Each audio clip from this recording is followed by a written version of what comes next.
മാന്യ പ്രേക്ഷകർക്ക് ഇലഞ്ഞൂർ ബ്ലോഗിൻ്റെ പുതിയൊരു വീഡിയോയിലേക്ക് ഹാർദവമായ സ്വാഗതം. പ്രിയമുള്ളവരെ, നമ്മൾ കഴിഞ്ഞ മാസം ഒരു മത്ത നട്ടിരുന്നു. അതിന് ജൈവവളമൊക്കെ ചേർത്തു. അപ്പം അതിപ്പോൾ ഇത്രയും വളർന്നു, ഏതാണ്ട് പൂക്കളൊക്കെയായി. ഇപ്പം നമ്മൾ ചെയ്യണമെന്ന് വെച്ചാൽ ഇതിന് അതാണ് ധാരാളമായി ശിഖരങ്ങൾ പൊട്ടുക. അപ്പോൾ അങ്ങനെ വരുവാണെങ്കിൽ ആ ശിഖരങ്ങൾ നമ്മൾ മുറിച്ച് മാറ്റണം, ഇല്ലെങ്കിൽ കായ്ഫലം കുറയാനുള്ള സാധ്യതയുണ്ട്. അപ്പോൾ ഇതിൻ്റെ ഒരു പ്രത്യേകത എന്ന് വെച്ചാൽ ഈ മത്തയുടെ കായ്കൾ മാത്രമല്ല, ഇതിൻ്റെ ഇലയും അതുപോലെ തന്നെ മൃദുലമായ വള്ളികളും ഒക്കെ നമുക്ക് ഭക്ഷണമായിട്ട് ഉപയോഗിക്കാം, തോരനായിട്ടുമൊക്കെ ഉപയോഗിക്കാൻ പറ്റുന്നതാണ്. അതുപോലെ തന്നെ ഇതിൻ്റെ പൂവും ഒക്കെ നമുക്ക് ഭക്ഷണയോഗ്യമാണ്. മത്തങ്ങ മാത്രമല്ല, ഇതിൻ്റെ തളിര്, ഇലകൾ, അതുപോലെ തന്നെ തളിരായ വള്ളികൾ, ഇതെല്ലാം നമുക്ക് ഭക്ഷണമായിട്ട് ഉപയോഗിക്കാനാണ്. അപ്പോൾ ഞാൻ ഇന്ന് പ്രിയപ്പെട്ട പ്രേക്ഷകരുമായിട്ട് പങ്കുവയ്ക്കുന്നത് ഇതിൻ്റെ ശിഖരങ്ങൾ മുറിച്ച് മാറ്റി അത് കളയുമല്ല, പകരം ഇത് തോരൻ വയ്ക്കാനായിട്ട് ഞാൻ എടുക്കുകയാണ്. ശിഖരങ്ങൾ മുറിച്ച് മാറ്റുന്നതിനെന്ന് വെച്ചാൽ, കൂടുതൽ ശിഖരങ്ങളായാൽ നമ്മൾ ഇട്ട് കൊടുക്കുന്ന ജൈവവളങ്ങൾ മൊത്തം ഈ വള്ളികളുടെ വളർച്ചയ്ക്ക് വേണ്ടി വിനിയോഗിക്കും. കായ്കളുടെ വലിപ്പം കുറയുകയും കുറച്ച് കായ്കൾ മാത്രമേ ഉണ്ടാകത്തുള്ളൂ. അപ്പോൾ അതുകൊണ്ട് ശിഖരങ്ങൾ നമ്മൾ മുറിച്ച് മാറ്റണം. 1-2 വള്ളികൾ മാത്രം നമ്മൾ വളർത്തി വിട്ടാൽ മതി. ശിഖരങ്ങൾ മുറിച്ച് മാറ്റണം. അപ്പോൾ തീർച്ചയായിട്ടും കായ്കൾ ധാരാളമായിട്ട് ഉണ്ടാവുന്ന കായ്കളൊക്കെ വലുതായിരിക്കും. അപ്പോൾ തീർച്ചയായിട്ടും ഇതിന് ഒരു മാസം, ഇപ്പോൾ പൂക്കളൊക്കെ ആയി തുടങ്ങി, ഒരു മാസം കൂടെ കഴിയുമ്പോഴത്തേന് ഇതിൻ്റെ കായ്കളൊക്കെ ആവും. അന്നേരം ബഹുമാനപ്പെട്ട പ്രേക്ഷകരുമായിട്ട് അതിൻ്റെ വിളവെടുപ്പും മറ്റു കാര്യങ്ങളൊക്കെ ഞാൻ പങ്കുവയ്ക്കുന്നതാണ്. ശിഖരങ്ങൾ മുറിച്ച് മാറ്റിയതിന് ശേഷം ഞാനിതിന് ഒരു വളവും കൂടെ ചെയ്യും. അത് ചെയ്യുന്ന മറ്റൊന്നുമില്ല, നമ്മൾ ചീമക്കൊന്നയുടെ ജൈവവളം, ചീമക്കൊന്നയുടെ ഇല ലയിപ്പിച്ച ആ ലായനി വളം, അതുപോലെ തന്നെ കടലപ്പിണ്ണാക്കിൻ്റെ ലായനി വളം, പിന്നെ കഞ്ഞിവെള്ളം.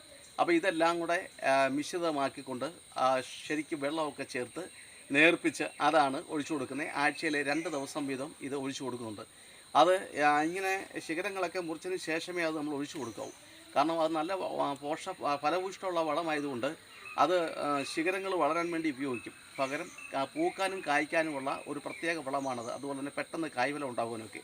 അപ്പം ഇത്രയും ചെയ്യുമ്പോഴത്തേന് ഇതിന് കായ്കളുണ്ടാകും. നമുക്കറിയാം, ഈ വർഷം കഠിനമായ ഒരു മഴയായിരുന്നു. കഠിനമായ മഴയായതുകൊണ്ട് തന്നെ പച്ചക്കറികൾക്കെല്ലാം വലിയ ദോഷമാണ് ഉണ്ടായത്. ഇപ്പം മിക്കവാറും മഴകളൊക്കെ മാറി അല്പനാൾ, ഒരു മാസമെങ്കിലും ഒരു ഉണക്ക് കാണും. അത് കഴിഞ്ഞ് വീണ്ടും ഒരു മഴയുണ്ട്. പിന്നെ തുടർച്ചയായിട്ട് ഉണക്കാവാനുള്ള സാധ്യതയാണ് നമ്മുടെ അനുഭവത്തിലുള്ളത്. അപ്പോൾ പ്രിയപ്പെട്ടവരെ, ഇത്തരത്തിലുള്ള കാർഷിക അറിവുകൾ ശേഖരിക്കാനും അത് സമാന ചിന്താഗതിയുള്ളവരിലേക്ക് പങ്കുവയ്ക്കാനും നിങ്ങൾക്ക് താല്പര്യമെങ്കിൽ, ആദ്യമായിട്ടാണ് ഞങ്ങളുടെ വീഡിയോ കാണുന്നതെങ്കിൽ ദയവായി സബ്സ്ക്രൈബ് ചെയ്യുക, ലൈക്ക് ചെയ്യുക, ഷെയർ ചെയ്യുക. അതുപോലെ തന്നെ ഞാൻ വീഡിയോ ഇടുമ്പോൾ എല്ലാവിധ പ്രോത്സാഹനങ്ങളും തരികയും പെട്ടെന്ന് വീഡിയോ കാണുകയൊക്കെ ചെയ്യുന്ന എൻ്റെ പ്രിയപ്പെട്ട പ്രേക്ഷകർക്ക് ഞാൻ നന്ദി പറയുകയാണ്. അപ്പോൾ നമുക്ക് ശിഖരങ്ങളൊന്ന് മുറിച്ചു മാറ്റുന്ന ആ രീതിയിലേക്ക് നമുക്ക് പോകാം.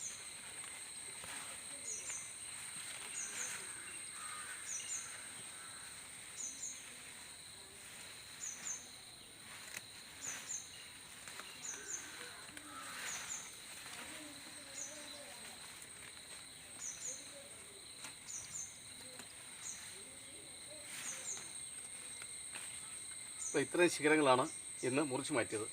അപ്പോൾ ഇത് നിങ്ങൾ ശ്രദ്ധിച്ചാണ്, ഇത് പൂവ് പിടിക്കുന്നതാണ്. പക്ഷേ പൂവ് പിടിക്കും, അതുകൊണ്ട് മുറിച്ച് മാറ്റുന്നത് ശരിയാണോ എന്നൊന്നും ചിന്തിക്കേണ്ട കാര്യമില്ല. നമ്മളത് മുറിച്ച് തന്നെ കളയണം, അത്യാവശ്യമാണ്. അതിന് ശേഷമേ വളവിടാവൂ.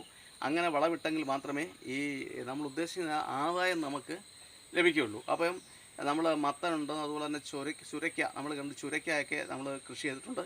പക്ഷേ അതെല്ലാം ഇങ്ങനെ കിളിച്ച് റെഡിയായി വരുന്നത് താമസിയാതെ അതിൻ്റെയും കൂടെ ഒരു വീഡിയോ നമുക്ക് ഇടാം. അപ്പം പിന്നെ ഇതാണ് ഇതിൻ്റെ ഒരു കൃഷിരീതി. പൂകളും കായ്കളും ഒക്കെ ഉണ്ടാകുമ്പോൾ പ്രേക്ഷകരുമായിട്ട് ഞാൻ പങ്കുവയ്ക്കുകയാണ്. അപ്പം എല്ലാവർക്കും ഒരിക്കൽ കൂടി ഹൃദ്യമായ നന്ദി അറിയിക്കുന്നു. നന്ദി, നമസ്കാരം.